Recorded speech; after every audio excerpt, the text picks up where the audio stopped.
by Ma Records Studio। हो जाइबू मशहूर जे बतिया तू आज करबू हो हो जाइबू मशहूर जे बतिया तू आज करबू हो हनी सादा जी से दिलवा लगालो हनी सादा जी से दिलवा लगालो ये गोरिया हराज करबू हो सहनी जी से दिलवा लगालो ये गोरिया हराज करबू हो जाइबू मशहूर जे बतिया तू आज करबू हो जाइबू मशहूर जे बतिया तू आज करबू हो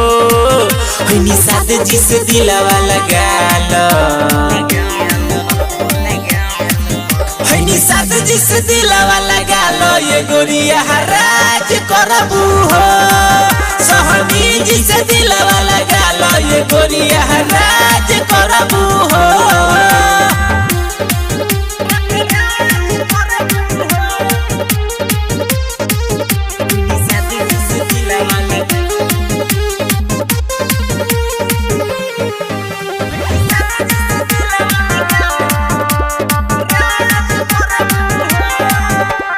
एक बेरी देखो हमर बतिया के मान के साचहू में कहिले तू जिया सन से करे जा हाँ एक बेरी देखो हमर बतिया के मान के साचहू में कहिले तू जिया सन से इहाँ चलो वंशी के संगे आजाद रहबू हो इहाँ चलो वंशी संगे आजाद रहबू हो हनी सादा जी से दिलवा लगालो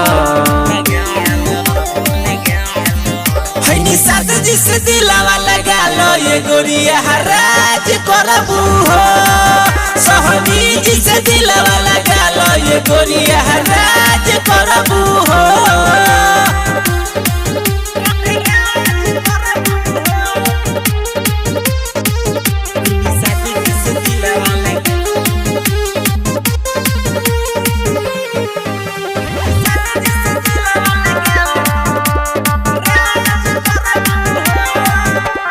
बनी जा तू जानो ई जितेंद्र जिगर वाला के मार दी है जानो से तोह के छेरे वाला के